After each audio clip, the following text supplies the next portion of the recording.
ကြာနေတဲ့အခါစိတ်တက်မကြနဲ့ချို့ကကြာနေလို့ရှိရင်ဟိုအာကိုဒီအာကိုဘေးရင်ဆရာသွားမေးဘုန်းကြီးတို့ဘေးရင်ဆရာသွားမေးတာအာမပေးဘူးဘာလို့ဆိုဘေးရင်ဆရာကြီးရောက်ရဲတရားခြေခိုင်းတာလဲဟိုဘယ်ဆရာတော်သွားပြီးတော့ဘာလူလိုက်ပါကုသိုလ်ပဲလုပ်ခိုင်းတာဘယ်ဘေးရင်ဆရာမှအကုသိုလ်လုပ်ခိုင်းတာမရှိဘူးဟုတ်တယ်မရဲတရားခြေတဲ့ဆိုကောင်းတာလုပ်ခိုင်းတယ်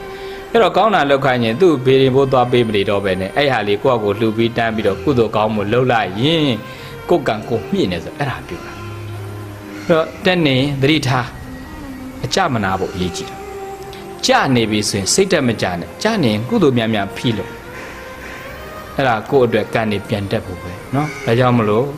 ဘုန်းကြီးတို့ကိုဆုံးမတာလဲအဲ့ဒါပါပဲဘုန်းကြီးတို့ကိုယ်တိုင်လောကဓာတ်နဲ့ကြုံရပါတယ်ကောင်းတာလဲကြုံရပါတယ်ဆိုတာလဲကြုံရပါတယ်အတက်လည်းရှိပါတယ်အကြလည်းရှိပါတယ်ဒါပေမဲ့အဲ့ဒီလိုအတက်အကြလောကဓာတ်ကြားမှာဘုန်းကြီးတို့ကတော့ဖရာအာကိုတရားအာကိုပြီးတော့အစိုးတွေကြုံရင်ဘုန်းကြီးတို့ကဖရာရှိကိုမြန်မြန်ရောက်အောင်သွားပါတယ်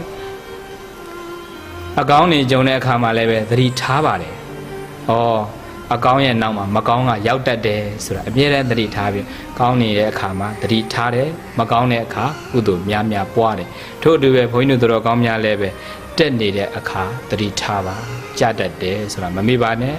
ကြနေတဲ့အခါကုသိုလ်များများဖိလုပ်ပါဗျာမများပါနဲ့အစိုးတွေကြားမှာဗျာများနေတဲ့သူဟာလောကဓာတ်ကိုမခံနိုင်တဲ့အတွက်ကြောင့်လောကဓာတ်ကိုမခံနိုင်တဲ့သူဟာဘဝမှာကြာရှုံးတဲ့သူပဲဖြစ်တဲ့အတွက်ကြောင့်ဘဝမှာချမ်းချမ်းသာသာအောင်မြင်နေတဲ့သူများကဘုရားရှင်ကိုယ်တော်မြတ်ကြီးဆုံးမတယ်လို့မိမိကိုယ်ကိုမိမိပြန်ပြီးဆင်ခြင်ပြီးတော့လောကဓာတ်နဲ့ကြုံတဲ့အခါမှာမတုံလှုပ်တဲ့စိတ်ကလေးနဲ့ဒါလည်းပဲပြီးသွားမှာပဲဆိုတဲ့အတိတရားလက်ကင်ထားပြီးတော့ဘာမှအကြာကြီးမဟုတ်တာကိုတတိပြုကောင်းတာတွေလို့ဖြည့်လို့ပြီးတော့အကောင်းနေဖြစ်ရင်တတိထားပါမကောင်းနေကြုံရင်ကုသိုလ်ပွားပါအကောင်းဆိုးချားမှာဗျာမများပါနဲ့ကိုကိုတို့ပြုပြင်ပြီးတော့ပစ္စုပန်တန်တရာနှစ်ဖြာလောကဓာတ်ကိုခံနိုင်ပြီးတော့ကြီးပွားတိုးတက်နိုင်ကြသောသူတော်ကောင်းများဖြစ်ကြပါစေကုန်တော့တည်း